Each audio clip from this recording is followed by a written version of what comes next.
Alright, welcome back to Community Challenge. We've got Dimi here in the purple. That's Egyptians. Up against Kraken in the red as Persians. We're on Oasis. Our players having swapped civilizations from their previous game on inland, with Kraken unsuccessful on his Babylonians against Dimi's Greeks. So now we've got both players swapping. It's nice to see our players fielding a different civ every game. Gives us a bit of variety, a bit of diversity. There's not actually a huge amount of wood on this map, is there? It's not an overly large map. There'll be a few resources scattered around higgledy-piggledy here. Fairly open over this side as well, other than that little cliff.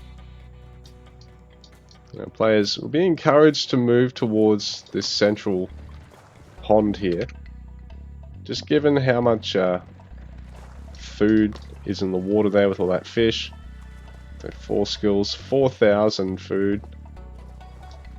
And you've got all the hunts, the berries, a couple of mines here as well. So controlling the water is going to be important, especially for Dimi, because he's got both a gold and a stone there. The gold only just outside of attack range of the warship, while both stone mines and this other gold is also just outside if you're gathering from the far side, I think. Kraken in a pretty similar situation though. Both these golds are really quite front side. A stone mine, another there, just a little bit of a way back. Both our players going for a spear rush or a spire rush for our Persian player. So Kraken wasting a spire like that, very unfortunate this early on, especially because the Egyptian player can cram out spears a little bit quicker, 2 seconds quicker. And they can even have a priestess in power and get them even quicker than that. So Dimi, just relishing the fact that he's going to have a unit count advantage. So Egyptian age 1 is a little bit weaker per unit than the other civs, but they make up for it by having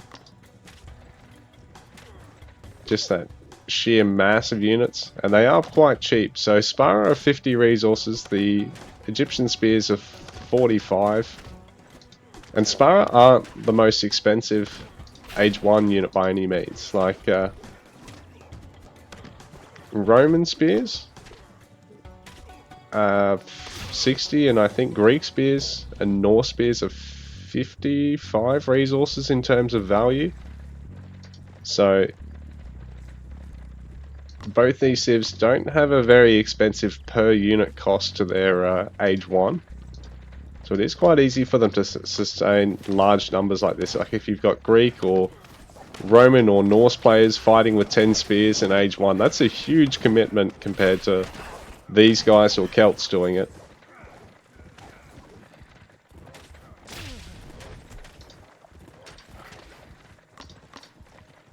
So Dimi overall leading slightly with this, and though he could probably cancel a villager and produce another spear if he wanted. He might be looking to just go for the age up though, because he knows he does have that nice healthy unit count advantage over his opponent. 9 spears should be able to deal with 5 or 6 or 7 spar. It's really only if your opponent's up to 9 units, just because you've got so much more health per spar. 9 damage versus 10, so you get 1 less damage but 60 more health when comparing the spar to the spearman. Dimi's going to try and dive a villager or 2 here though, and with this many spears it's not a bad idea. I mean, if you've got less units than this, it's hard doing that to Persia because they've got aid tent, so they pretty much negate the damage of 1 spearman. So if you're doing it with 2, 3, 4 spearmen, it's rarely worth it against Persia, even though it might be against the other civs. But when you've got 6, 8 spears, you know, suddenly 1 spearman's damage being negated by the healing is not such a problem. So Dimi aging up, Kraken He needs a little bit more food at this stage. He's got plenty of wood. In fact, he's got potentially slightly too much. Although I suppose he's going to have to try and go for the town centre behind it as well. And he can potentially add a second production building if he and Dimi just get stuck trading blows in age 1 here. But Dimi's got plenty of stone for his age up, so I think he's going to go for a fairly conventional town centre off 1 military production building. This is a good push from Kraken. It's really denying Dimi's opportunity to gather here, so it's smarter Kraken to push once he's equalised the unit count, though he doesn't really want to take unnecessary damage here if he can help it. But he does have, yeah, he's still got that unit count advantage, so he trades relatively evenly. He loses a Sparrow, just a bit of sloppiness there, but he picks off a spear anyway.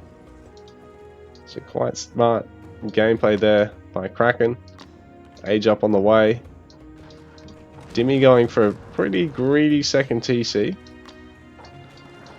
But he's got Axeman production now, so Kraken's still stuck in age 2. And being Persia, or being Babylonian as well, even when your age 2 kicks in, you've got to commit to a stables or a range or something to have something to actually deal with the Axeman. Or another counter infantry unit, because you just don't from your own barracks at this stage of the game. And as Persia, you never get that opportunity because you get Immortals as a separate building, or from a separate building. Oh, Kraken does finish the dock in time, but he loses the villager. Dimi, this is a good catch for him, and it means he'll be relatively safe in stopping this, because there's going to be a while before there's any archery range units here. So this is a big pickup here for Dimi, getting all that resources, getting that 1 villager. But he's going to want to turn and take the fight first.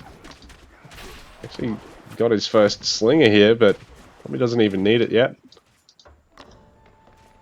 Although he will eventually need slingers against the Persian bowmen, who are probably the fastest producing military unit that takes up population, I think, with their 9-second train time. It's unreal compared to other units. Guys, I'm not saying it's broken, okay? I'm just saying it's strong, alright? I don't want to weigh into the discussion on it any more than that at the moment.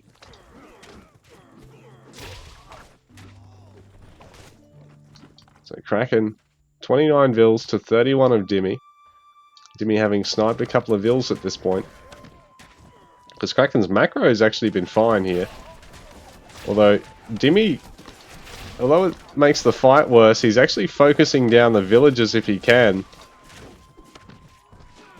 So Kraken 31 to 32. He actually didn't lose any vills there, but he came quite close on a couple of them, and he still lost the army fight overall. Like, didn't even have any slingers in the back line there, but there's not really a critical mass of bowmen yet, so. But while Dimi's focusing down the scout, Kraken can actually just get a little bit more damage done with these bows now.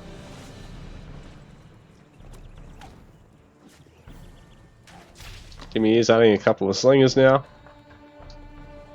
Kraken can add another range. Dimi trying to wall himself in with these houses. And it's impressive that Kraken's doing this with no sound. Like, his game sound has cut out just because of a sound bug with the game. Right now he's fighting without sound, so it's very impressive stuff from Kraken.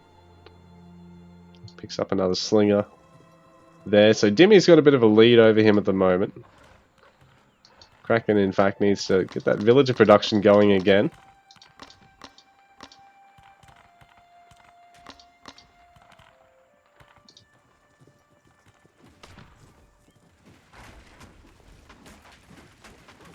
And the spammy Egyptian units.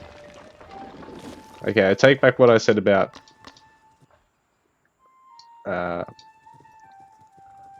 Persian bowman being the fastest, because this Egyptian barracks spinning out units just as quickly as the Persian range, but saying that the Persian bowmen are worth slightly more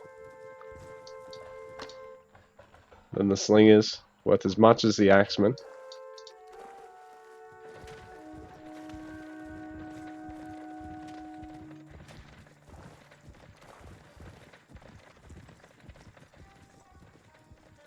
Dimi, this is a scary army.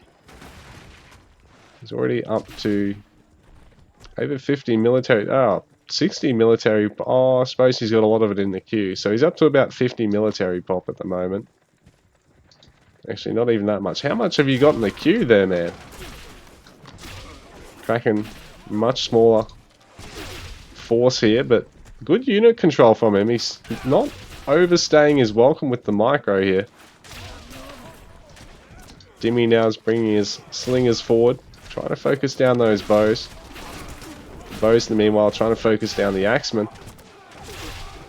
That Persian front line's just disintegrating. Kraken's going to have to try and add in a pair of stables here and use Asabara to focus down or discourage production of slingers. And also get a bit of damage done here. Force the Egyptian player to have to get some stables. I mean, Dimi's going for them anyway.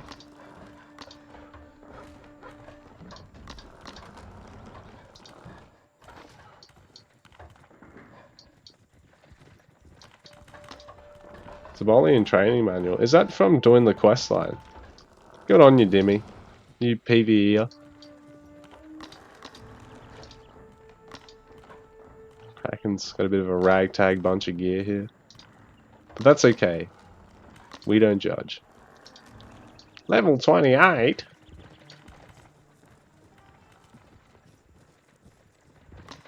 So Dimi trying to find a weak point here.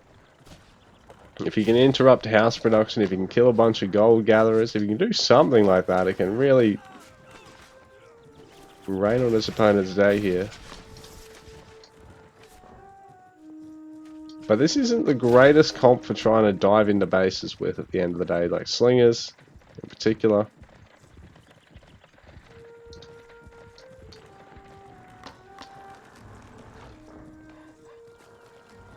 The bowmen are a little bit more threatening to villages, to buildings, that sort of thing. So Dimi's just eager to try and get all the way to 160 pop and try his luck before he worries about aging up. By the looks of things, because he knows he's got a bit of a lead over Kraken, and Kraken is eventually going to run out of resources here. He's having to commit to farming already. He's actually done well to do so. Dimi is not going to need to farm for a long time. In fact, he hasn't even started fishing yet. He's got easy access to both. While Kraken, it's burning through a lot of his wood, committing to the farms that he's got. He hasn't actually got a huge amount of farms and hasn't started going towards stables production. There's no real front line left for Kraken. The Spara taking what damage they can, but they are countered by the Axeman. Dimi will get Axeman champion as soon as he's got the gold for it.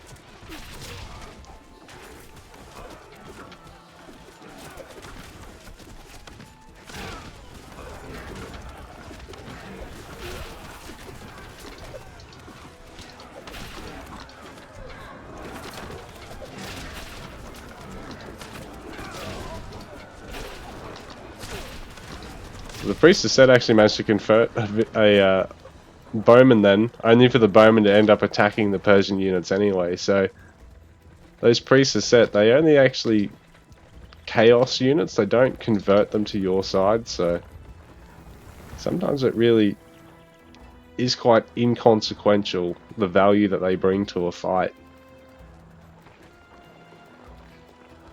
A lot of villagers just running around here for Kraken, and while that's happening, they're not gathering. It's not ideal for him, but he's going to get that eco back to work. He's got that one gold mine at the moment. This little shelf up here, not really of any value to him. No resources hidden away up there. Dimi, full map control, third town center now. But considering the population gap and the age up difference, the score lead isn't that significant. So Kraken, he looks like he's in a really bad spot, but eventually Dimi is going to have to start committing to either a water economy or creeping forward onto all this food here, which isn't too difficult, or going for his own farm transition as well. So that'll slow him down a little bit. He hasn't got a huge amount of wood in the bank, or a huge amount of anything other than stone, really. And he's getting his armory upgrades as well, so he's not really lacking on that front at all. In fact, Dimi's trailing on armory. He's really only got melee damage from age 2. Kraken's got both damage upgrades and his ranged... I mean, both armor upgrades and his range damage. His melee damage is finishing up soon.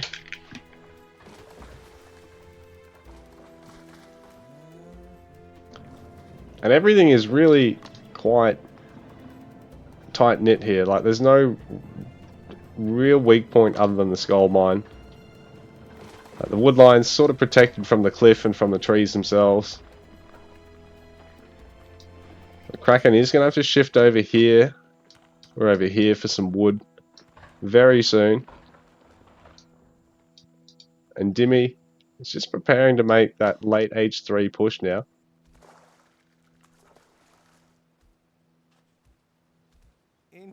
Although, he does need to get Axeman champion. Maybe even... well, he is getting Slinger champion, which is an interesting pick. I would have thought Axe champion would be even more useful for him in this situation, or Camel champ.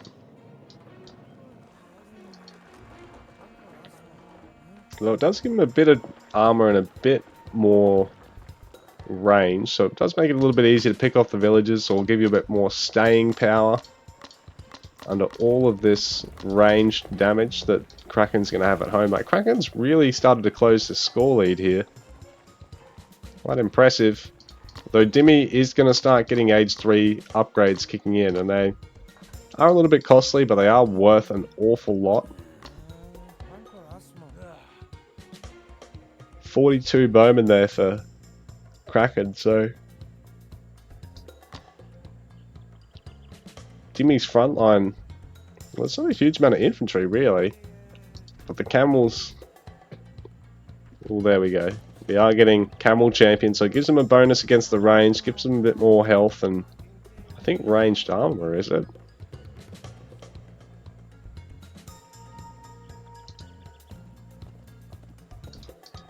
Kraken's only just now starting Asabara production though, which is quite slow. Age 3 kicking in. Dimi's decided he's going to push before his opponent can make any use of age 3 upgrades. His own age 3 upgrades will hit sometime during this fight. Got the siege tower there as well. But while it's sort of stuck over this side of the fight, it's not getting any value. It's not really tanking any damage either, it's just getting in the way. So it is stuck at the moment. It's a huge bowman ball there for Kraken, but the front line for it is just getting disintegrated. And the siege tower's now got the space it needs to get to work. It's going to clear out the towers. It should be really big for Dimi. He can push with whatever units he likes then. And Kraken is gold mine under a lot of pressure. He's getting on the town centre. A little bit of gold in the bank too, so he might have just enough to defend here, but he's running out of troops. Broadhead arrows nearly finished, but be too little too late here. More military buildings going down there for Dimi, for Kraken, and Dimi, GG, takes the series 2-0.